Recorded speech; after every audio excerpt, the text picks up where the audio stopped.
50కి పైగా ఉపాధ్యాయ సంఘాలు బలపరచడంతో టీజేఏసీ అభ్యర్థిగా పోటీ చేస్తున్నాను. ఇవాళ నామినేషన్ ఫైల్ చేయడం జరిగింది.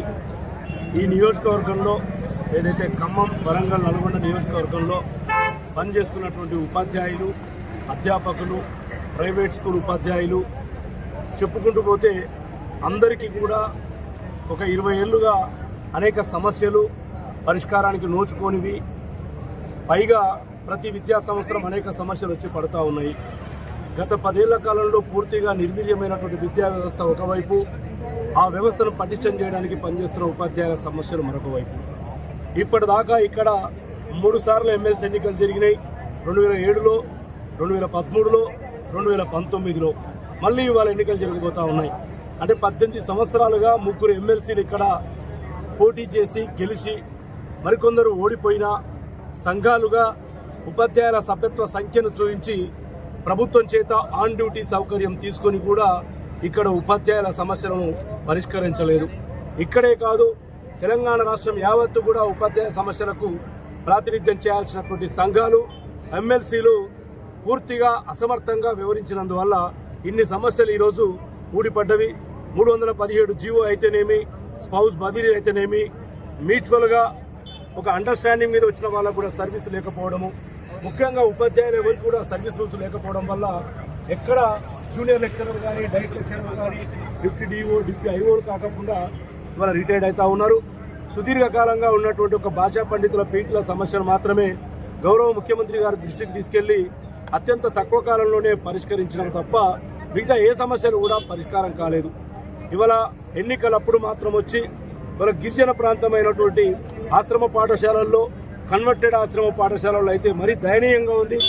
అసలు అవి మన తెలంగాణ రాష్ట్రంలో ఉన్నటువంటి విద్యా సంస్థలేనా, అందులో పనిచేస్తున్న వాళ్ళు మన తెలంగాణ బిడ్డలేనా అనే అనుమానం వచ్చేటట్టు ఎవరు కూడా పట్టించుకోవడం లేదు. 15-20 సంవత్సరాలుగా పనిచేస్తున్న సిఆర్టీలను రెగ్యులరైజేషన్ లేదు. మరి దౌర్భాగ్యం ఏంటంటే ఇలా గిరిజన ఆశ్రమ పాఠశాలలో పనిచేస్తున్న మహిళలకు మెటర్నటీ లీవ్ లేదు. కాబట్టి పీఆర్సీలలో జాప్యం జరుగుతూ ఉంది, డిఏలలో జాప్యం జరుగుతూ ఉంది, పొదుపు చేసుకున్న డబ్బును తీసుకోవాలంటే జాప్యం జరుగుతూ ఉంది.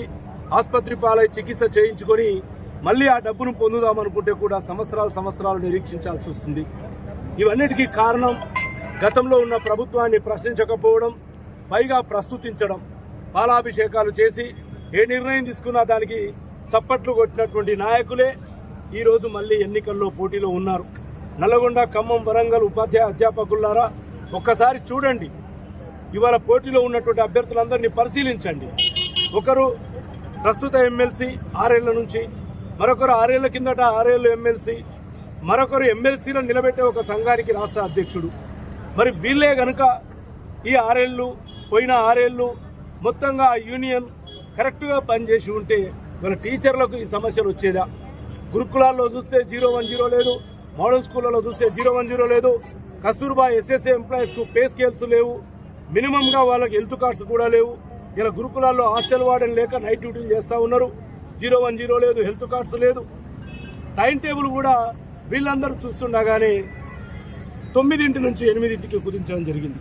అంటే ఉపాధ్యాయుల హక్కులతో పాటు అలా ఆత్మాభిమానం కూడా దెబ్బతింటుంటే ఒక్క ఎమ్మెల్సీ కానీ, ఒక్క సంఘం కానీ, మరీ ముఖ్యంగా ఈరోజు పోటీలో ఉండి మేం ప్రధాన సంఘాలని చెప్పుకునే 2 సంఘాల అభ్యర్థులు కానీ, ఆ 2 సంఘాలలో ఒక సంఘం నుంచి గతంలో గెలిచి మాజీ అనిపించుకుంటున్న వ్యక్తి కానీ ఒక్కరోజు కూడా స్పందించలేదు కదా. పాత ప్రభుత్వాన్ని పూర్తిగా పొగుడుతూ వ్యక్తిగతంగా విలాసాలు, విల్లాలు, అనేక వ్యక్తిగత పనులు చేయించుకొని టీచర్లను మొత్తం కూడా హక్కులను కాలరాసినటువంటి వ్యక్తులకు ఈసారి బుద్ధి చెప్పాలి.